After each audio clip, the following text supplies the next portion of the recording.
por la mañana. Trató de mantenernos fuera de la iglesia, pero lo logramos. Nuevamente estamos pensando, Dios seguro que está feliz con nosotros, míranos, llegamos a la iglesia.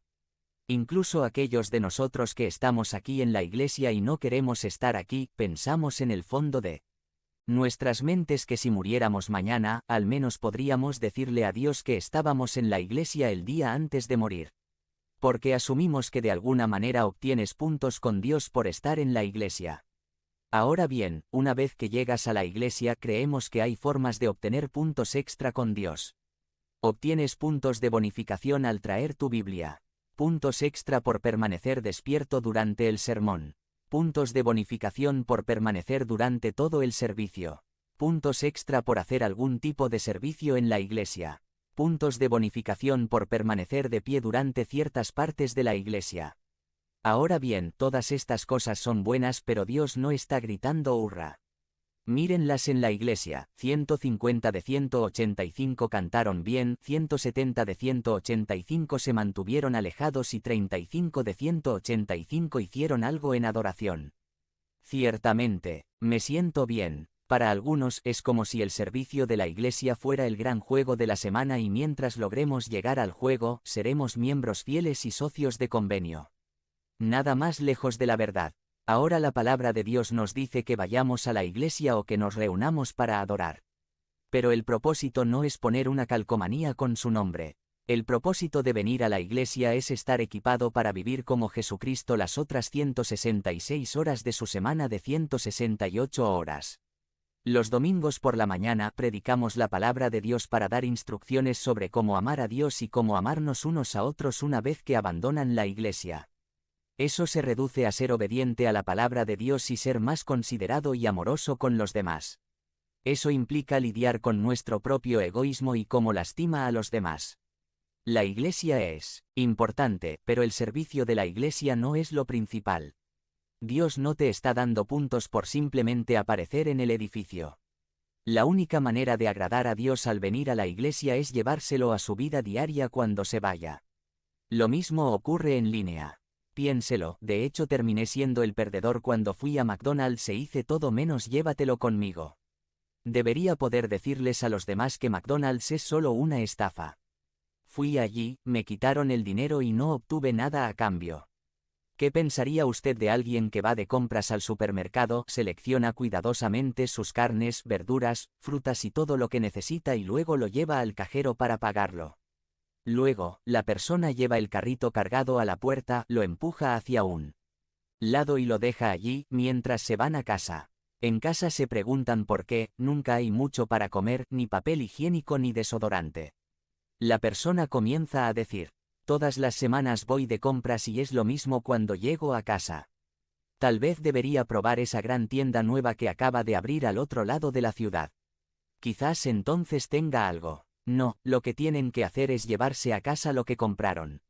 Hay una frase: lo que sucede en Las Vegas se queda en Las Vegas. Desafortunadamente, esa es la cantidad de personas en la iglesia que piensan que la iglesia debería ser. Lo que pasa en la iglesia, se queda en la iglesia. No, amigos míos, tienen que llevárselo con ustedes si Cristo va a ser real en su vida. La mayoría de la gente no tiene ningún problema con lo que hacen los creyentes los domingos por la mañana. Su problema es la forma en que viven los creyentes, una vez que abandonan la iglesia. Nuestra asistencia a la iglesia el domingo no es un pase gratuito para pecar y hacer el tonto el resto de la semana. Les ha maldecido a sus hijos, les ha mentido a sus padres, les ha apuñalado por la espalda en el trabajo, les ha faltado el respeto a su cónyuge y no se ha portado en absoluto en la escuela. Sin embargo, si se encontrara con Dios hoy, su confianza está en decirle a Dios que estuvo en la iglesia el domingo. El propósito de venir a la iglesia es tener un espejo ante ti de cómo es Jesucristo para que puedas cambiar y parecerte más a Él. Tengo la mala costumbre de no mirarme al espejo antes de salir de casa. Como resultado, fui a Home Depot y luego al banco y tenía algodón en mi cabello que no había sido tocado por un peine. Llego a la iglesia, me miro en el espejo y digo: no puedo creer que salí con ese aspecto. Si me ve en público y parece que mi cabello no ha sido peinado, no duden en decirme: Pastor Rick, es posible que desee peinarse. Mejor aún, tome un peine extra y diga llévelo con usted. No venimos a la iglesia para obtener registros de asistencia y puntos de chocolate con Dios. Venimos a la iglesia para aprender a cambiar. No es suficiente sentarse aquí y estar de acuerdo diciendo amén. Santiago 1, 22 dice. 22 No se limiten a escuchar la palabra y así se engañen a ustedes mismos. Haz lo que dice. 23 Aquellos que escuchan la palabra pero no hacen lo que dice son como personas que se miran la cara en un espejo. 24 Y, después de mirarse a sí mismos, se van y olvidan inmediatamente cómo son. James claramente les está hablando a aquellos que piensan, si solo voy a la iglesia, entonces estaré bien con Dios por el resto de la semana. Eso es lo que él llama engañarse a sí mismo. Estás asumiendo algo que no es cierto. Dios no está dando vueltas hacia atrás porque apareciste en la iglesia. Suponga que su hijo llega a la mesa del desayuno con un moco en la nariz, un vago en la boca y algo en los ojos diciendo que estoy listo para ir a la escuela. Probablemente digas no vas a ir a ningún lado con ese aspecto. Si el niño dice, pero me miré en el espejo. ¿Cuántos de ustedes van a decir, bueno, si se miraron en el espejo, está bien, vayan directamente a la escuela? No se otorgan puntos de bonificación por mirarse en el espejo. Tienes que llevarte el conocimiento que obtuviste al mirarte en el espejo para hacer un cambio.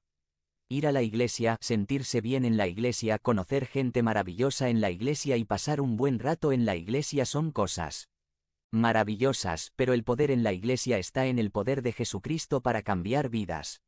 La clave para tener una vida bendecida con el favor de Dios está en llevar el espejo de la iglesia a todas las áreas de su vida. Mírate al espejo cuando quieras regañar a alguien. Mírate en ese espejo cuando hayas herido los sentimientos de alguien. Mírate en ese espejo cuando estés listo para vengarte.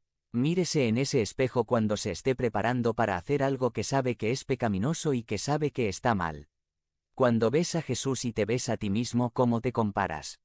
Lo más probable es que tengamos que cambiar antes de responder. La iglesia no es algo que se deba soportar para hacer feliz a Dios.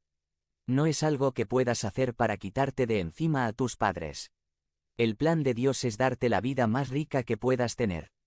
Pero si lo dejas atrás, no te servirá más para satisfacer tus necesidades que el almuerzo que dejé para mi hambre. Tienes que elegir llevarlo contigo. La palabra de Dios continúa diciendo. 25 Pero aquellos que miran atentamente a la ley perfecta que da libertad y continúan en ella, sin olvidar lo que han escuchado, sino haciéndolo, serán bendecidos en lo que hacen. No todos los que asisten a la iglesia serán recompensados por ello. Son aquellos que toman la decisión de comprometerse realmente en el estudio de la palabra de Dios y se dejan cambiar por ella los que van a ser bendecidos. Lo principal es no estar sentado en un edificio durante 2 horas para que los encargados de la asistencia de Dios lo registren. Lo principal es ceder nuestros deseos, nuestras acciones y nuestras actitudes a Jesucristo para que podamos ser cambiados por Él. Solo nos engañamos a nosotros mismos si pensamos que hemos superado la necesidad de cambiar semanalmente y diariamente. Te desafío cada noche a revisar tu vida de ese día y hacerte la pregunta. ¿Dónde podría haber sido un poco más como Cristo? ¿Dónde estaba pensando más en mí y no lo suficiente en la otra persona? A Satanás no le importa que vayamos a la iglesia siempre que pueda hacernos pensar, lo que realmente importa es si vas o no a la iglesia el domingo. No le importa si tienes una experiencia emocional en la iglesia que te hizo bailar por el pasillo.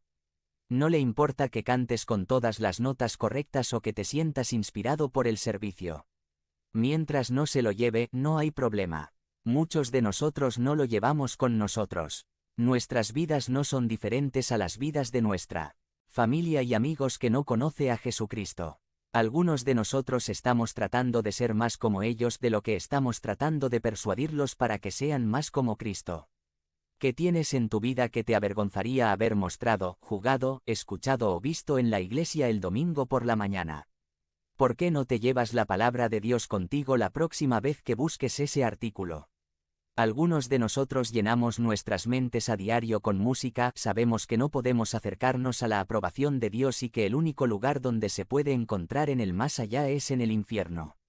Algunos de nosotros llenamos nuestras mentes semana tras semana con programas que nos hacen reír al aprobar cosas que la palabra de Dios condena y decimos que no nos hacen daño. Sin embargo, cuando nos enojamos y nos enojamos, recurrimos a esos programas para saber cómo debemos responder. Pero en el momento en que nos enfermamos o tenemos una crisis, queremos invocar a Jesús. ¿Realmente pensamos que nuestro Dios es tan pequeño que puede ser engañado y engañado tan fácilmente con el solo hecho de que nosotros asistamos a la iglesia? ¿Realmente pensamos que Dios no puede leer correos electrónicos, mensajes de texto o ver los sitios web que visitamos? Un día estaremos de pie y daremos cuenta de nuestras vidas ante Dios. Todo se reducirá a nuestro amor por Jesucristo. Jesús dijo, si me amas guardarás mis mandamientos. Cuando el Espíritu Santo te lo dice, necesitas cambiar y no, ¿qué dice acerca de tu amor por Jesús? Cuando su estilo de vida entra en conflicto con la palabra de Dios, ¿qué dice acerca de su amor por Jesús? Cuando te decidas que no voy a hacer lo que sea necesario para alejarme de este pecado, ¿qué dice acerca de tu amor por Jesús? Dios no está tratando de usarlo para hacer algo grande por él o por los demás. Dios está tratando de hacer algo en ti para que puedas ser una luz genuina y un testigo de él. Dios nos está preparando para vivir con él para siempre. La prueba de estar en Cristo es que nuestras vidas han cambiado. Si no ha habido cambios, no ha habido conversión. Si alguno está en Cristo, es una nueva creación. En otras palabras, la persona toma la palabra de Cristo para convertirse en discípulo de Cristo. Un discípulo siempre se esfuerza por parecerse cada vez más al maestro que imparte la instrucción. Dejemos de simplemente escuchar las instrucciones. Llévalo contigo cuando salgas de las puertas de este lugar. Deja que los que te rodean vean el cambio para que quieran ser salvados. Estoy en deuda con el reverendo Andy Stanley en uno de sus sermones por la idea de que asistir a la iglesia no es lo que más preocupa a Dios. Este sermón trata sobre la necesidad de sacar el mensaje del Evangelio del interior de la iglesia y aplicarlo a nuestras vidas todos los días de la semana. Conviértete en miembro del canal y sé un instrumento de la palabra de Dios. No dejes pasar esta oportunidad de impactar vidas. Haz clic en el enlace de la descripción ahora y ayúdanos a difundir la palabra de Dios. Lecciones de pandemia. By Wilbur Madera Rivas. Sumari. Dependemos de Dios todo el tiempo. Recuerdo cuando vi por primera vez el vídeo del gobernador del estado anunciando que a partir del día 1 de abril de 2020, las actividades no esenciales quedaban suspendidas debido a la pandemia. En ese momento, la verdad, creo que nadie alcanzaba ni a imaginar todo lo que hemos vivido en este último año y medio. Todos hemos sido afectados de alguna manera, quizá en nuestra salud, en nuestras relaciones familiares, en nuestro matrimonio, en nuestra educación, en nuestra economía y por supuesto, en nuestra iglesia. Pero en la providencia del Dios, aun los tiempos complicados son oportunidades para considerar buenas lecciones que nos lleven a fortalecernos en el Señor. Hoy terminamos nuestra serie de sermones, Lecciones de Pandemia, y hemos considerado varias verdades que hemos experimentado con mayor claridad en los últimos meses. Hemos recordado las enseñanzas bíblicas de que la Iglesia es esencial para los hijos del Señor. También que la enseñanza o el crecimiento comienza en casa. Recordamos la semana pasada que la misión no está en cuarentena. Y hoy concluimos con una verdad que parece muy obvia, pero que es importante repasarla porque pareciera que se nos olvida con mucha facilidad y esta pandemia nos la ha recordado enfáticamente y es: dependemos de Dios todo el tiempo. Como cristianos no tenemos duda de esto. Lo pensamos, lo decimos, lo cantamos. Pero algunas veces, en la vida diaria, pareciera que lo olvidamos. La pandemia nos ha recordado esta verdad incuestionable e irrefutable. De la noche a la mañana, a partir de esos meses de marzo y abril de 2020, nos quedamos sin poder salir libremente, conducir acompañados, congregarnos regularmente, saludarnos calurosamente y visitarnos fraternalmente. Incluso, algunos nos quedamos sin una fuente de ingreso fija o segura y nuestro mundo comenzó a colapsar. Comenzamos a experimentar pérdidas en todos los rubros, pero, sobre todo, en la salud y en la vida. Algunos vimos con tristeza partir, de la noche a la mañana, a personas que amamos y que nos hacen mucha falta. Como pastor, en este año y medio me parece que he conversado y orado más veces con personas angustiadas, ansiosas, desesperadas y tristes que en 2 décadas de ministerio. La lección nos ha costado cara. Pero regresar a la verdad de la Escritura que nos asegura que el Señor es el centro de nuestras vidas porque de Él, por Él y para Él somos, que dependemos de Él todo el tiempo, es lo que en verdad puede cambiar nuestra perspectiva y actitud hacia lo que estamos viviendo y quizás seguiremos viviendo por un